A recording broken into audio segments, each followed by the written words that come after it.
खाली recording studio Phulparas चौक से। छोरी के ना जाना दिल तोरी के ना जाना, छोरी के ना जाना दिल तोरी के ना जाना, छोरी के ना जाना दिल तोरी के ना जाना। वादा किए है जानम, वादा किए है जानम हमें ना भुलाना।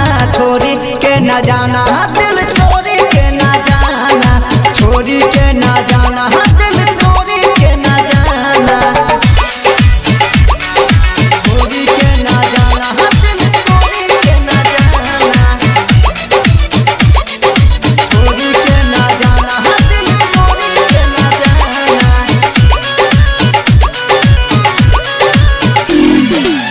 तू तो मेरी जान है, तू ही तो परान है, तेरे बिना जीना एक लाशों की समान है, तेरे बिना जीना एक लाशों की समान है। तू तो मेरी जान है, तू ही तो परान है, तेरे बिना जीना एक लाशों की समान है।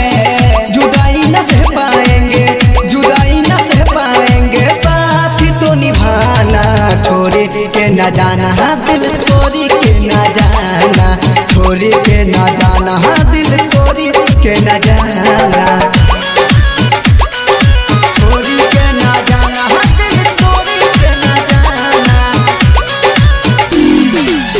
संतोषों को तुम कभी ना भुलाना, वादा किए हैं तो प्यारी को सजाना, वादा किए हैं तो प्यारी को सजाना। संतोषों को तुम कभी ना भुलाना, वादा किए हैं तो प्यारी को सजाना।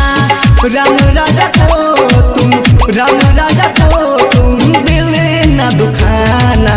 छोरी के ना जाना दिल तोरी के ना जाना, छोरी के ना जाना दिल तोरी के ना जाना। जय माँ काली रिकॉर्डिंग स्टूडियो फुलपरास चौक से। 91 13 90 67 65।